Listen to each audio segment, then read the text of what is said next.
Welcome to News Talk with Simoni Vani at the International News Channel. As the elections draw closer, it seems as though the Liberal Party of Canada has lost its advantage to the Conservatives.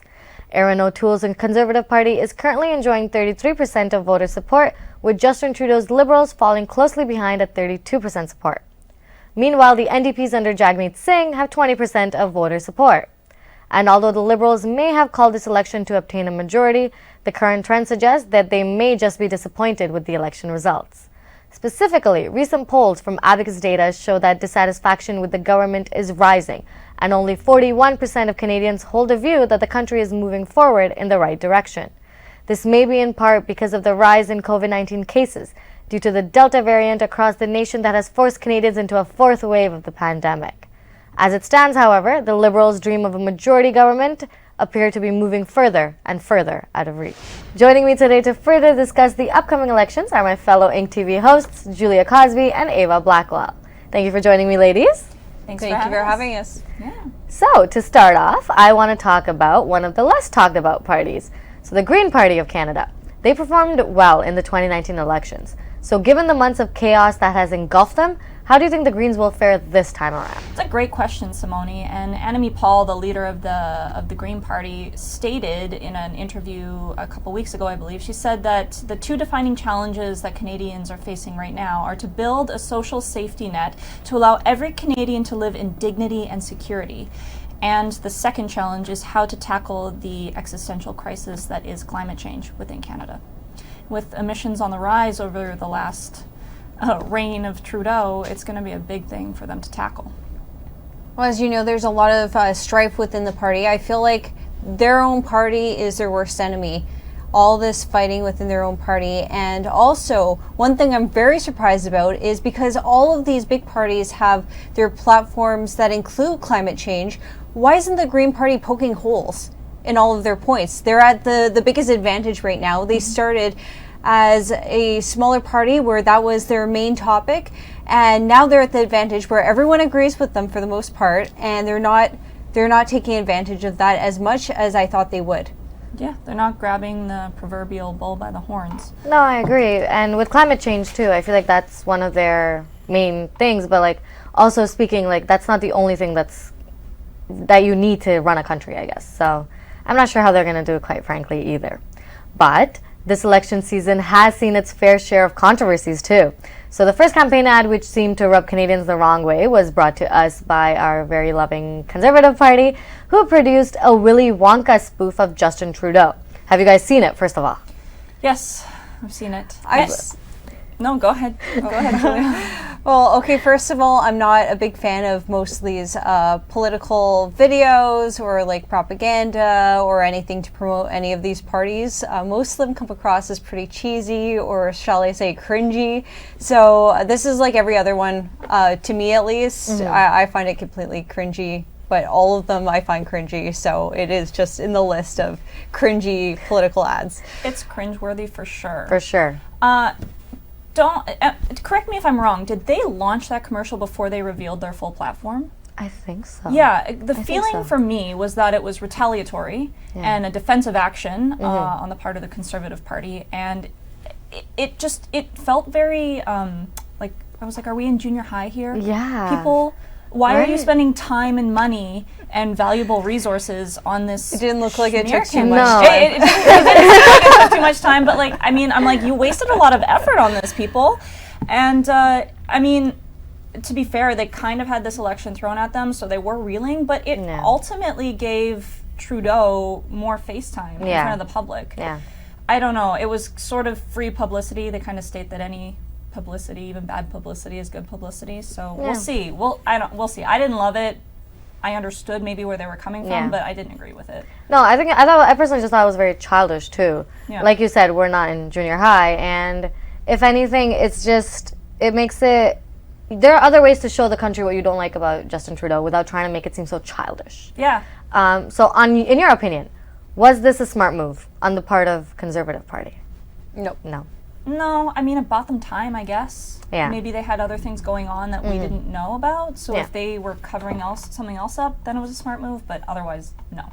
Yeah. It wasn't. Go ahead. No, go ahead. No, they've been very careful throughout, even for the last year, all of 2020. They've been very careful and very well planned and very well coordinated about everything they do. I feel like even in the leadership race, they were very careful to just make sure everything was very seamless. So I was surprised that this ad actually came out. Yeah. But speaking of the campaigns in general, it wasn't just the Conservatives who are accused of mishandling it. So Liberal incumbent Chrystia Freeland was accused of misrepresenting Conservative leader Erin O'Toole's position on privatized healthcare in a manipulated Twitter video. However, Liberals argue that this clip is in fact representative of O'Toole's stance on healthcare. So same question again, have you guys seen this video first of all? So I've seen the video, and I think Chrystia Freeland could have just posted the actual video or posted a link to the actual video unedited and let everyone decide for themselves. Obviously, the hardcore Liberal followers are going to agree with a lot of what she says, but one thing I found very interesting is this already exists. The Liberal Party is already privatizing healthcare. If you go to get blood work done, that's private healthcare. The government's subsidizing it. The government's paying for it. You have your health card that you show, but it's already happening. So I'm seeing some hypocrisy, and I just find it interesting that her government is already allowing that to happen. Yet she's picking on Erin O'Toole. Yeah. I think for me it was also the same situation, but she is the Deputy Prime Minister of Canada. So when someone in such a position is uploading some sort of, or manipulative video for that matter, I'm not sure if you guys know, but Twitter also flagged the video as manipulative media. So I'm not sure what she was trying to accomplish by that, and if anything, it just may have just backfired on her. Yeah, I'm not quite sure what their intent was with it, because posting the whole video would have actually worked in their favor. Were they just trying to save time and get audiences to view it, like viewership up by posting a shorter video, or were they in fact trying to manipulate the media? It just didn't make sense to me.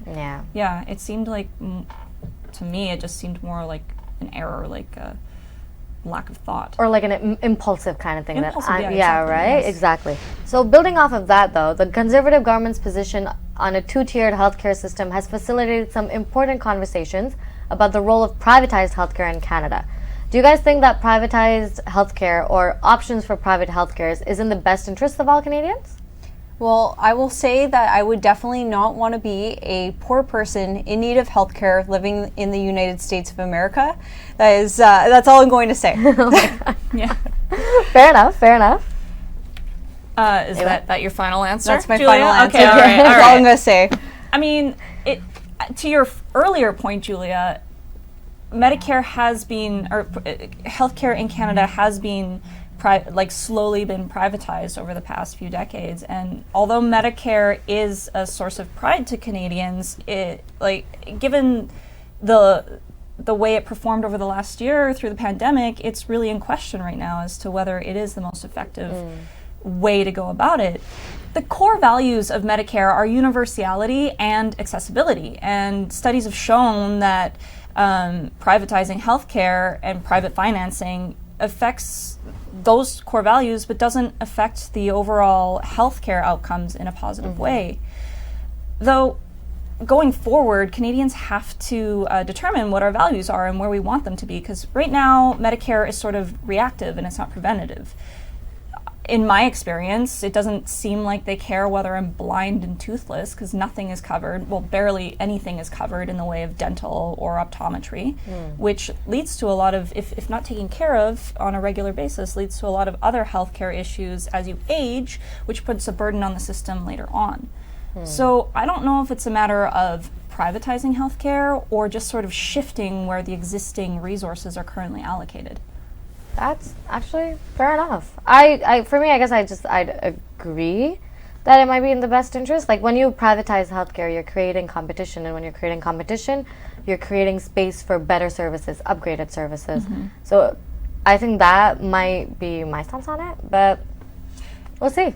I agree with you. And just to further that point, if you've had to wait in the ER anytime in the last decade in Toronto, you begin to question, or if you've been on the list for a specialist in any region, you can just go across the border and get it taken care of within 15 minutes. They just swipe your credit card and it costs an arm and a leg, but is it costing you that much in the time you're waiting and paying out for certain things in the Canadian healthcare system?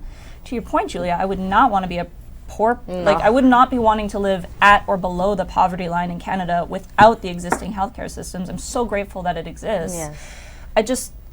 I don't think it's as effective as it could be the way it currently stands.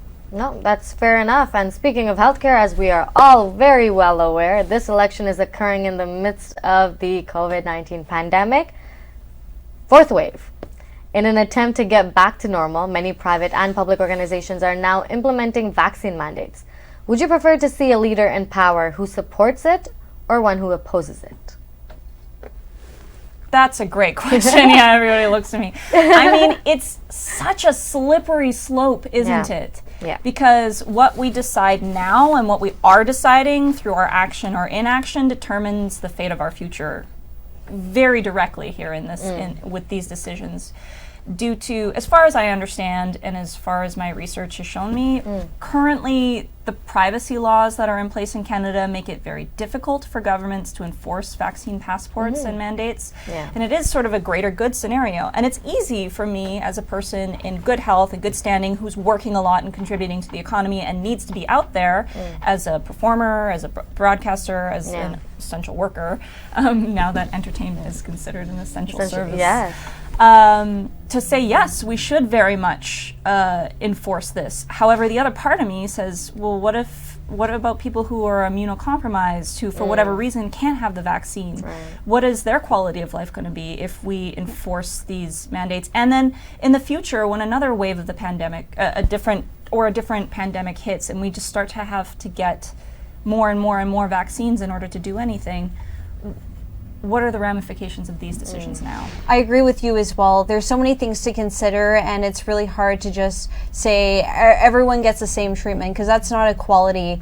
Different people have different situations. This is really about the person and their doctor and their decisions for their own health.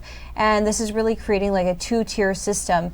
And so conversations that should be with the doctor are being made by an employee that works at the front desk of a store or stands at a door, and they are the grand judges of whether you get into something or you don't. And it's really hard for especially like those who have all of these issues, underlying issues, or they're allergic to ingredients, and it's really unfortunate that it has to come to that I think some of the leaders should be a bit more open-minded to all kinds of scenarios, and we're not really seeing that with the Liberals this time around, which is interesting because they're in the past seem to be a little bit more open-minded to a lot of different things, but for this one they're not. I guess I want to agree with I personally think that it's the choice of the Canadians if they want to take it or not. I feel like once you start forcing someone to do something they don't want to, we are moving away from Canadian beliefs and values. I completely agree with that. Yeah. But it's like were those beliefs and values set in place before we had this situation, Yeah, this unprecedented? Because is a lockdown like according to our beliefs and values? Yeah, like, is that right. our No, that's fair. choice? I don't know the answer to this. I don't think anyone has the answer. It's a very broad question, to be fair. But recently, the Liberals have fallen 1 point below the Conservatives in voter support. Why do you think that might be? Why do you think that voters are shifting their attitudes towards the Liberals? I think the Conservatives have just been rolling with the punches. Anything that's thrown at them, they've been delivering beautifully. Whereas some of the other parties, they have some scandal. They have some unprecedented things that have come up that they weren't expecting. And I feel like this time around, the Conservatives are the most organized out of any party, which is surprising because the Liberals did call the election, so you'd think that they would be the most organized. One funny thing that happened presidentially this week is the NDP government. They went to Manitoba, and there was a chief who was on stage with Jagmeet Singh, and he actually told everyone that he was for the Liberal candidate, and that's where his support led, and I thought that was pretty interesting. Speaking of little scandals or little things to pop up.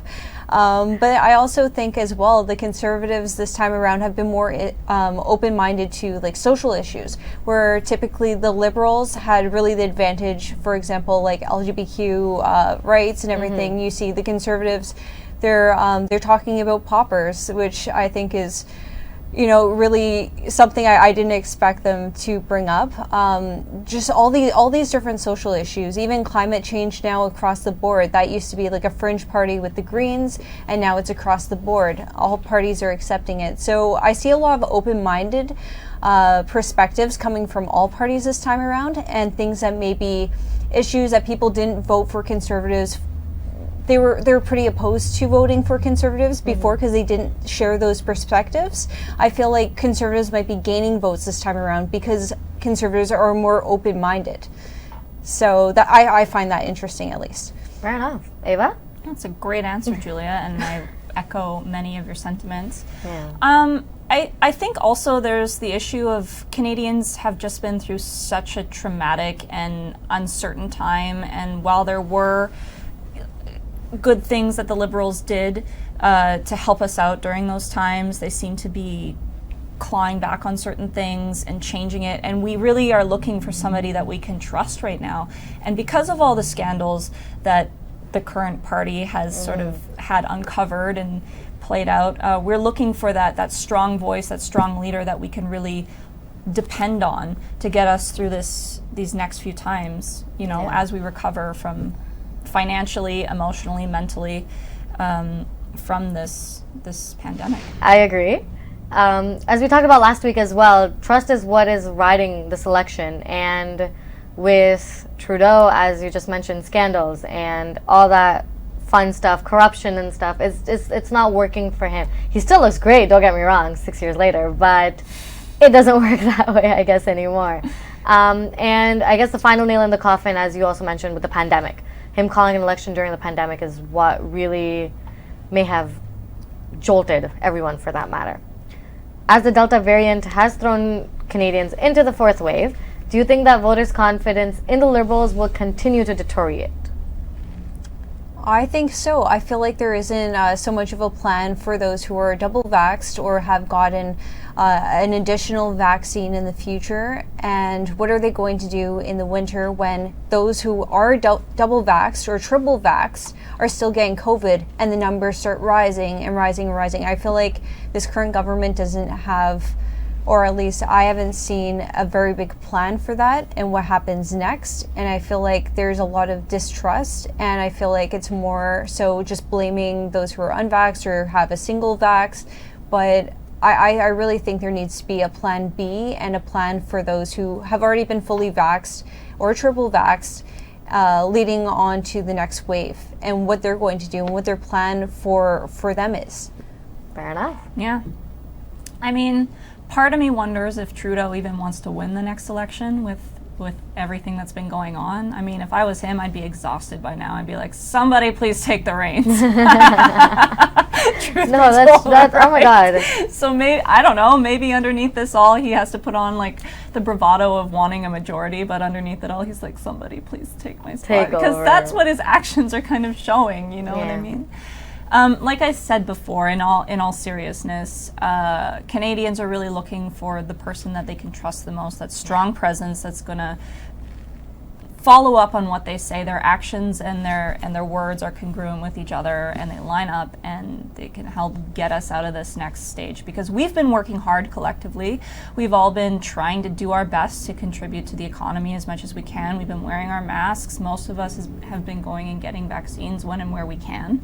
We've been following the news. We've been doing what we can. So we need our leadership to do the same. Echoing right off of that, we are going to change our line of thought, and we're going to talk about the housing crisis. This is something we talked about last week as well, and we are in the midst of a housing crisis, and this has been a focus for election campaigns across party lines.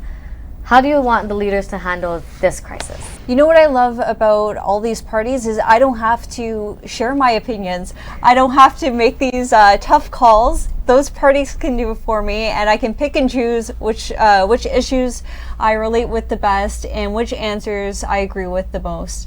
So that's my thought on this whole thing. They can come up with answers. They can do the hard work, and I can choose the best one I see fit for myself.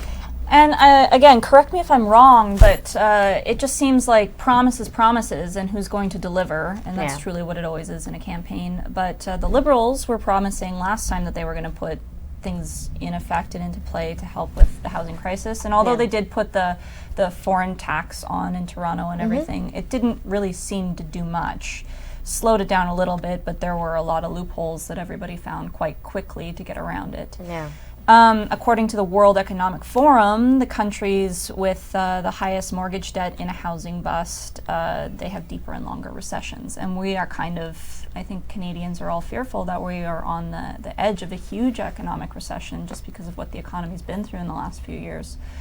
So I don't know, the party that comes up with the best plan to put supplies in place for housing and affordability in place for housing and shows that they're coming through on those actions, they're the best fit.